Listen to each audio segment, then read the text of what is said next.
Hey guys, welcome back. I hope you all are doing super great. So आज इस video में हम देखने वाले हैं conditional rendering in React JS. अब ये कंडीशनल रेंडरिंग क्या होती है?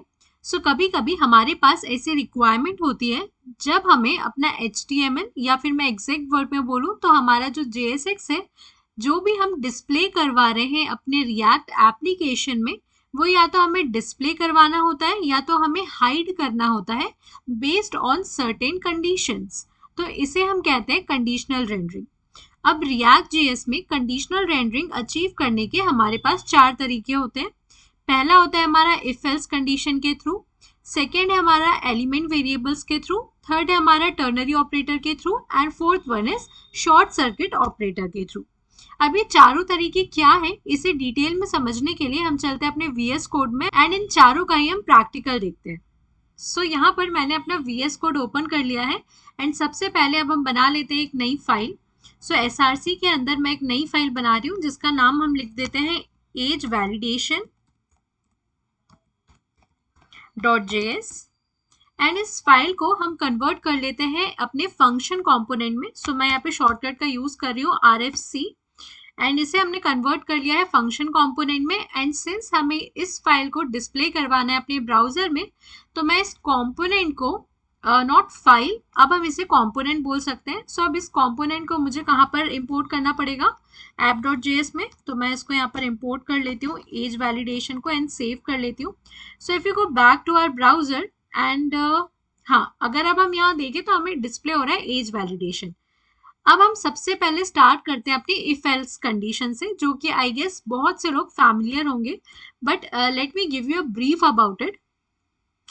इफ एल्स कंडीशन समझने के लिए हम क्या करते हैं, सबसे पहले यूज स्टेट का यूज करते हैं एंड एक वेरिएबल क्रिएट कर लेते हैं।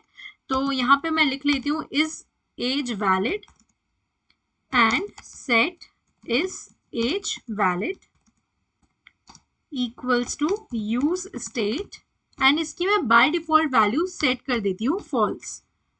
ठीक है, नाउ अब मैं कंडीशन लिख रही हूँ इफ इज एज वैलिड, यदि हमारा ट्रू होता है that then in that case मैं क्या करूं, मैं इस JSX को डिस्प्ले करवा दूं। ठीक है, एंड यहाँ पे डिफ के अंदर मैं लिख देती हूँ यू कैन वोट। ठीक है, अगर आपकी एज वैलिड है तो आप वोट कर सकते हैं, else return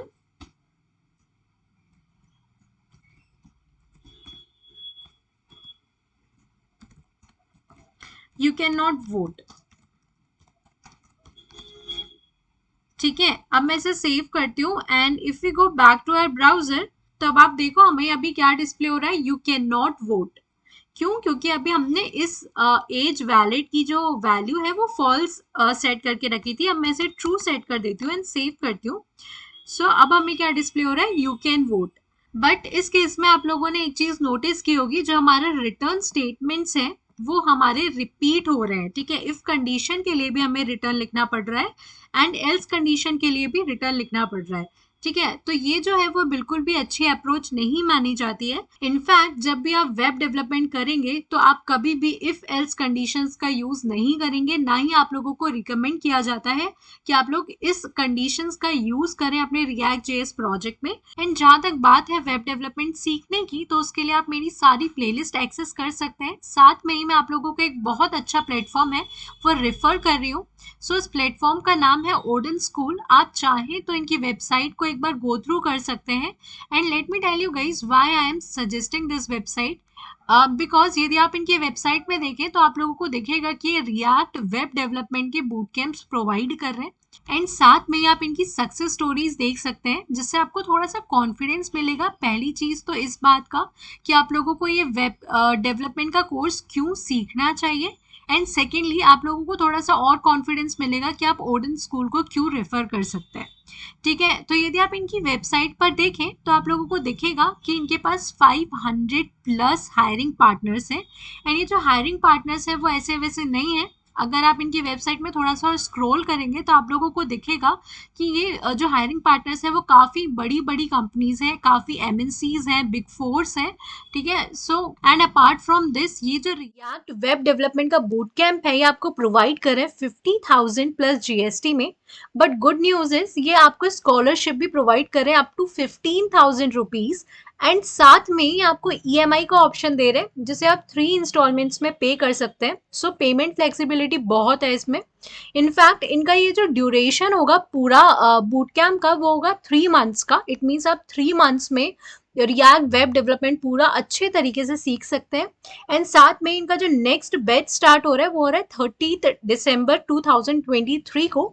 एंड इनफैक्ट इतना ही नहीं, ये आप लोगों को live instructor LED classes provide करवाते हैं, hands on projects and labs provide करते हैं। जैसे कि मैंने ऑलरेडी बताया कि इनके पास 500 प्लस हायरिंग पार्टनर्स हैं, and the plus point is ये आप लोगों को अनलिमिटेड जॉब अपॉर्चुनिटीज प्रोवाइड करते हैं। Okay, so now let's back to our conditional rendering. And जैसे कि हमने अभी बात की कि जो इफ एल्स कंडीशन है वो बिल्कुल भी रिकमेंडेड वे नहीं है, सो इसको मैं यहाँ से कॉमेंट कर रही हूँ। एंड इससे थोड़ा सा बेटर अप्रोच हम देखते हैं which is through element variables.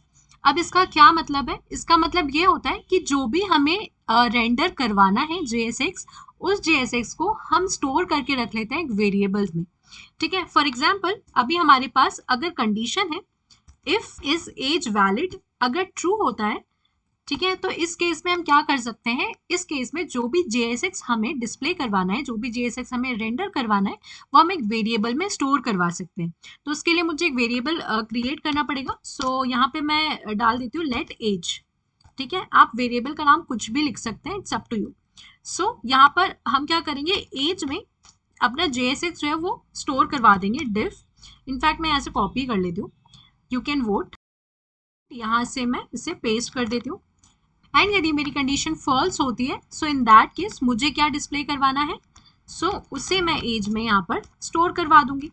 अब बेस्ट पार्ट इज यहाँ पे हमें सिर्फ एक ही बार रिटर्न स्टेटमेंट लिखना पड़ेगा, रिटर्न। एंड हमें रिटर्न क्या करना है, हमें एज को रिटर्न कर देना है, ठीक है, इसको हमें डिस्प्ले करवाना है। एंड अगर अब मैं सेव करूं and let's go back to our browser, तो आप देखो हमें क्या डिस्प्ले हो रहा है, यू कैन वोट। एंड ये हमें क्यों डिस्प्ले हो रहा है, क्योंकि अभी हमारी इस एज वैलिड की वैल्यू ट्रू है। एंड सिंस इसकी वैल्यू ट्रू है तो एज में क्या स्टोर होगा, यू कैन वोट। एंड अगर इसकी वैल्यू फॉल्स हो जाती एंड इसको मैं सेव कर दूं, सो अब मेरे एज वेरिएबल में क्या वैल्यू स्टोर हो जाएगी, यू कैन नॉट वोट। सो अगर अब हम जाएं ब्राउजर में एंड चेक करें तो आप लोगों को दिखेगा you can not vote. But still ये बहुत अच्छी अप्रोच नहीं है, सो हम इसे भी यहाँ से कॉमेंट करते हैं। सो अब हम देखते हैं हमारी बेस्ट अप्रोच, एंड ऐसी अप्रोच जो हमेशा वेब डेवलपमेंट में यूज की जाती है, and which is known as ternary operator. So अब टर्नरी ऑपरेटर का हम यूज किस तरीके से कर सकते हैं वो हम देखते हैं। एंड उससे पहले हम ये समझते हैं कि टर्नरी ऑपरेटर हमारे पिक्चर में आया ही क्यों। क्योंकि जो भी हम रिएक्ट में JSX लिखते हैं तो JSX का रूल होता है कि हम JSX के अंदर इफ एल्स कंडीशन नहीं लिख सकते। अब इफ एल्स कंडीशन नहीं लिख सकते, इट मीन्स हम इफ कीवर्ड का यूज नहीं कर सकते, एल्स कीवर्ड का यूज नहीं कर सकते। सो अगर जब भी हमें इफ एल्स कंडीशन का यूज करना है JSX के अंदर डायरेक्टली, सो उस केस में हम यूज करते हैं टर्नरी ऑपरेटर का, ठीक है। सो टर्नरी ऑपरेटर किस तरीके से वर्क करता है, यहाँ पर अब मैं डायरेक्टली लिखूंगी अपना return statement, and return statement के अंदर मैं अपना JSX लिखूंगी, एंड इनसाइड माय JSX मैं लिखूंगी अपना वेरिएबल इज एज वैलिड। अगर ये ट्रू होता है तो मैं यहाँ पर एक क्वेश्चन मार्क लगाऊंगी, एंड अगर ये ट्रू होता है जो भी मुझे डिस्प्ले करवाना है, ठीक है, वो मैं यहाँ पर लिख दूंगी। फॉर एग्जाम्पल मुझे डिस्प्ले कराना है यू कैन वोट, सो मैं यहाँ पर पेस्ट कर देती हूँ यू कैन वोट।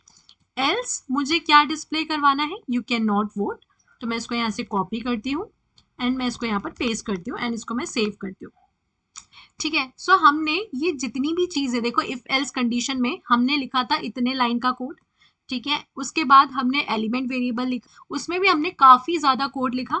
बट अगर आप लोग अब टर्नरी ऑपरेटर देखें तो हमने ये सारा कोड सिर्फ एक लाइन में ही खत्म कर दिया है, ठीक है। एंड बेसिकली हमने इसमें क्या किया है, हमने इसमें बोला है कि इस एज वैलिड यदि ट्रू होता है, ठीक है, तो ये ट्रू कैसे वैलिडेट करेगा, अगर इसकी वैल्यू ट्रू है तो हम क्वेश्चन मार्क लगाते हैं, एंड क्वेश्चन मार्क के बाद जो भी ट्रू वाली कंडीशन में हमें डिस्प्ले करवाना है वो हम लिखते हैं, उसके बाद हम कोलन लगाते हैं एंड कोलन के बाद हम एल्स वाली कंडीशन लिखते हैं। इट मीन्स जो भी हमारी कंडीशन फॉल्स होती है उस केस में हमें जो भी डिस्प्ले करवाना है वो हम यहाँ पर लिखते हैं। तो अब अगर हम ब्राउजर में चले देखें तो आप लोगों को अभी डिस्प्ले हो रहा है you can not vote, why? Because इस एज वैलिड की जो वैल्यू है अभी फॉल्स है। अगर मैं इसको ट्रू कर दूं एंड इसे मैं सेव करूं तो अब हमें क्या डिस्प्ले होगा, यू कैन वोट। ठीक है, तो ये मानी जाती है एक बहुत अच्छी अप्रोच एंड इनफैक्ट यही अप्रोच हमारी रियल लाइफ प्रोजेक्ट्स में यूज होती है। जब भी आप कभी किसी कंपनी में काम करेंगे तो हर जगह आप लोगों को इसी तरीके का कोड देखने को मिलेगा। And now the last one is known as short circuit operator. अब ये क्या है, ये भी हमारा बिल्कुल सिमिलर है टर्नरी ऑपरेटर के जैसा, बट इसमें एक्सेप्शन ये है कि ये वाला जो शॉर्टकट ऑपरेटर है इसका यूज हम तभी कर सकते हैं जब हमें सिर्फ इफ कंडीशन का यूज करना हो एंड हमारे पास एल्स कंडीशन का कोई यूज ना हो। ठीक है, अब ये किस तरीके से वर्क करता है, सो यहाँ पे मैं हटा देती हूँ फॉर एग्जाम्पल। ठीक है, इसको मैं कॉमेंट करती हूँ। एंड शॉर्टकट ऑपरेटर हम इस तरीके से यूज करते हैं। सबसे पहले मैं JSX में लिखूंगी इज एज वैलिड, उसके बाद मैं एम% लगाऊंगी एंड जो कुछ भी मुझे डिस्प्ले करवाना है, फॉर एग्जाम्पल अगर मेरा इज एज वैलिड ट्रू है सो इन दैट केस मुझे क्या डिस्प्ले करवाना है, ये डिफ। तो मैं इसको यहाँ पे पेस्ट कर देती हूँ। अब इसमें जैसे कि मैंने बताया कि सिर्फ एक ही कंडीशन काम करती है, वो है ट्रू कंडीशन।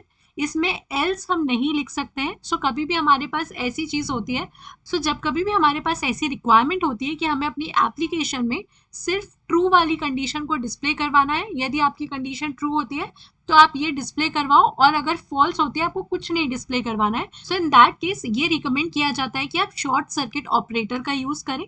ठीक है, तो यदि अब हम जाएं अपने ब्राउजर में एंड चेक करें, सो आपको यहाँ पे क्या डिस्प्ले हो रहा है, यू कैन वेट। क्यों? क्योंकि अभी इस एज वैलिड की जो वैल्यू है वो ट्रू है। इसको मैं अगर फॉल्स कर दूं, ठीक है, एंड इसको मैं सेव कर दूं, तो अब आप देखो यहाँ पे मुझे कुछ नहीं डिस्प्ले हो रहा है। ठीक है, तो इस तरीके से जो भी हमारा JSX है या तो हम उसे रेंडर करवा सकते हैं, इट मीन्स या तो हम उसे डिस्प्ले करवा सकते हैं या तो हम उसे हाइड कर सकते हैं बेस्ड ऑन जो भी हमारी कंडीशंस है।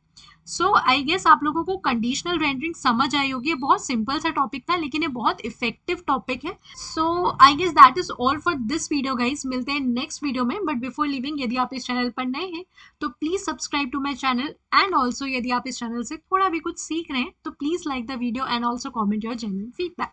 Thank you guys for watching.